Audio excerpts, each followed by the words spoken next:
substantive material coming from Prime Minister is that we support cultural exchange, but not the support of the military. We think the Sunshine Policy is exactly that, because we already defined for you that Sunshine Policy is about having humanitarian aid, but that doesn't mean that we can't speak against their ideology. That doesn't mean we can't say no when they attack. We think that there's a crucial difference, but we think it's at least better on our side because it gives us more legitimacy when we do speak out against them. Because what North Korea thinks of South Korea right now is that they recognize us as an entirely separate power who wants to meddle with them, who wants to intervene, despite the fact that we're not doing anything for them, despite the fact that we have no correlation for them. So we think we create more legitimacy for that kind of intervention, for that kind of words to happen on our side. But let's give a few responses to the entire substantive of opposition side. First of all, they said that there's going to be the side effect that people are going to have to spend money.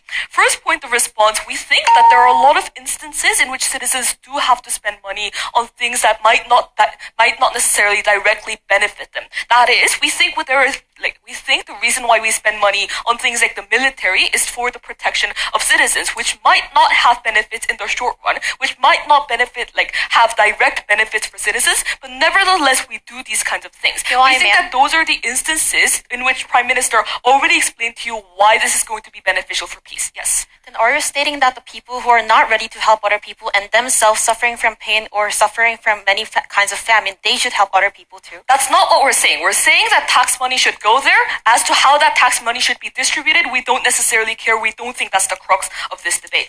But secondly, we think that this policy of Sunshine Policy, according to their logic, is not very different from humanitarian aid that South Korea already does in the status quo out of the morality that it feels. We think that there are still institutions like KOICA who are trying to help other nations as of now. We don't necessarily understand why they're willing to exclude North Korea from that particular ground. Although we don't think this debate is about morality, if you want to argue morality, we think we still have the upper hand. But secondly, let's talk about the idea of them asserting that everything goes to other people, and it's naive for us to think that it's going to help their own people. First of all, we think this is simply an assertion that wasn't proven by them. But secondly, we think that the comparative of how North Korea is going to act is either one of two things. Either, number one, they're going to exploit their own people in order to get the benefits they could not get out of this. That is, if they want to still develop things like nuclear weapons, if they are as aggressive as you want to characterize, we think they still want to do this, and we think they exploit their own people. But secondly, and more importantly, we think a much more likely scenario, as our Prime Minister has already explained, is a situation in which North Korea wants to get support from countries like China, countries like Russia. And we think it's important that Korea has a voice in what North Korea does, that North Korea is still willing to ask for Korea's opinion, come to the negotiation table and talk to us rather than simply isolate them and be left with China and Russia. And secondly, their idea of how this is going to be harmful is the idea that North Korea would still be able to attack. We think that this debate is about comparatives because we can't possibly see a world in which North Korea is never going to attack South Korea. That is, we have to talk about what makes it much more less likely for them to attack South Korea.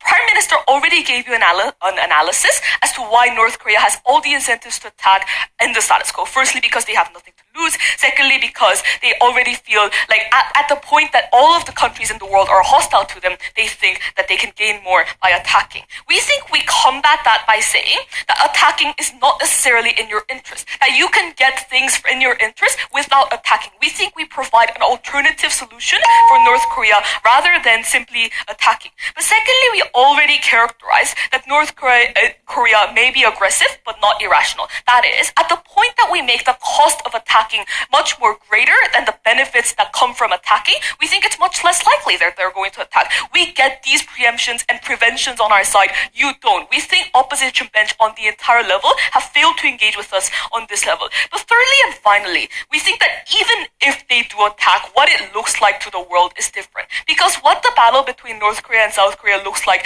to a complete stranger or the international community as a whole is basically these two countries are hostile to each other and therefore they attack. We think we changed that dynamic by saying that despite the fact that South Korea was very familiar, despite the fact that we were friendly, North Korea was the aggressor. They are the ones who are attacking first. We think that garners the support within the international community. So even in their best case scenario, we think we still have the upper hand. We're very proud to propose.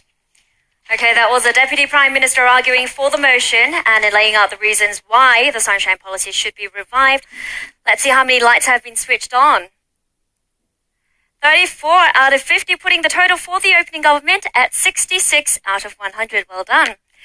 We move on to the Deputy Leader of Opposition.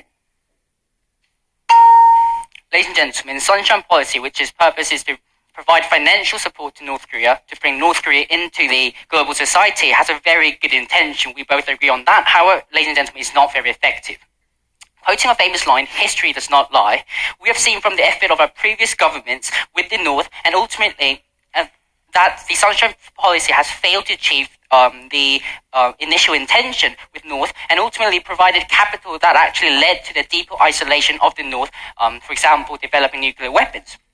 And with the North Korea's firm stance of creating a nuclear weapon and not giving it up, we believe that just giving capital has an appointed future, which is deeper isolation. And before moving into our third argument, first I'd like to rebut to what the government side has talked about. First, they have talked about how we can create a peace in the global society, how we can increase harmony and solidarity, and etc. However, ladies and gentlemen, as we can see from the history, although South Korea has provided support to the North, we have experienced a Yonpan conflict where the North has infringed the territory of the South, and which clearly proves that this has not been effective in the first place. And second, if they have talked about how even though it goes to the military, it is still good because it gives legitimacy to our side. How, ladies and gentlemen, neglecting the safety of the global society also is not the duty of the government that we're trying to face today. If the money goes to the military, which will basically lead to the developing of the nuclear weapons, it will threaten not only Korea but also the peace of the global society.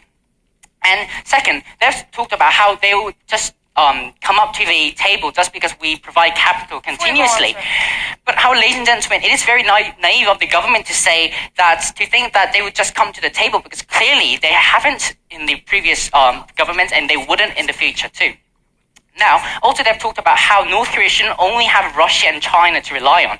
And ladies and gentlemen, please keep in mind that we aren't neglecting the North. Rather, what we're proposing is that with the global society, is to work with the global society to bring North onto the table, because under our model, not only will we be trying to effectively trying to bring North Korea into the negotiating table, but also keeping the peace of the global society. Yes. Even in the status quo without Sunshine Policy, North Korea is still developing nuclear weapons. How is the Sunshine Policy possibly relevant to their stance? And ladies and gentlemen, as I've clearly mentioned, the money will ultimately go into the military, which will develop nuclear weapons. And what we're saying is that we shouldn't try to enhance the development of the nuclear weapons. What we're saying is that we shouldn't give the money that will ultimately be used in the nuclear weapon development. Anyway, they also talked about how giving legitimacy, how providing sunshine will give legitimacy to the South Koreans. And ladies and gentlemen, if North Korea were to listen just because we have legitimacy, this problem should have been solved like ages ago. And so what they're stating can be neglected. And what the government side also stated is that the government stated that North has many reasons to attack South Korea. For example, they have nothing to lose, and providing more money for them to develop nuclear weapons is just being contradictory in the status quo. Because what the government side is saying is that we should give money that will ultimately go to the military, and at the same time they have more reasons to attack Korea. And plus, they have talked about how they are very fierce, but also at the same time they're not irrational. Ladies and gentlemen, this is again a big contradictory, as they have talked about how they're not irrational, and at the same time they're saying that there are plenty of reasons to attack Korea. In that sense, it's clear that the government model does not work and wouldn't work even in the future. And on to our third argument. The opening opposition had advocated that Sunshine Policy wouldn't be effective in solving the nuclear weapon problem and would cause many negative side effects, as our previous speaker has mentioned. Furthermore, the Sunshine Policy can cause a global isolation of the South Korea, as the world now is enacting a strong stance to go against the North Korea's nuclear weapons and facility. And seeing that the global society is moving to enforce sanctions on China, the country that only supports North Korea financially, and as we can see, is causing conflict in the global society. And what we're proposing today is that we should not follow China and just to provide North Korea with nuclear weapon development capital. What we're saying is that we should work with the global society to actually enhance not only North Korea's development, but also for the safe peacekeeping of the global society. And ladies and gentlemen, as we can see, as further the development of the nuclear weapon increases, the North Korea is continuously firing missiles at Japan and even threatening America. And what we're saying is that we shouldn't do this. We should try to solve the nuclear weapons problem that the North Korea is facing and bring them into the table for them to actually be a part of the global society. Thank you. Okay, that was a deputy leader of opposition arguing